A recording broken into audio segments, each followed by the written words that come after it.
A father comes to me and he says, my son doesn't want to spend time with me. I'm like, well, what type of time do you offer your son to spend with you? He says, I always ask him to learn with me, and he never wants to. I said, oh yeah, a lot of kids don't like learning with their father.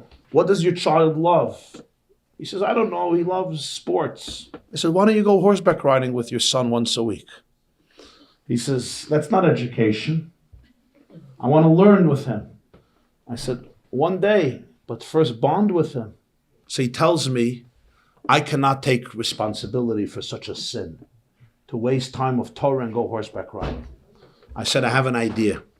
When you die and come to heaven, and they'll want to punish you for going horseback riding with your son, say it was Rabbi Y.Y. Jacobson's advice.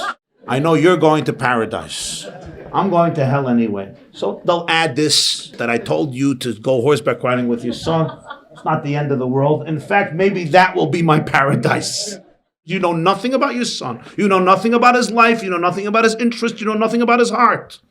You don't have a child. You have an imaginary child that you created in your own image. That's not your boy. Why don't you learn who your boy is? Because you don't want to learn who your boy is. Because it's not the boy you dreamt about. Well, guess what?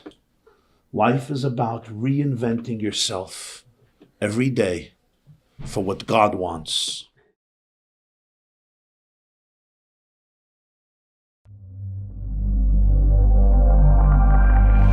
TheYeshiva.net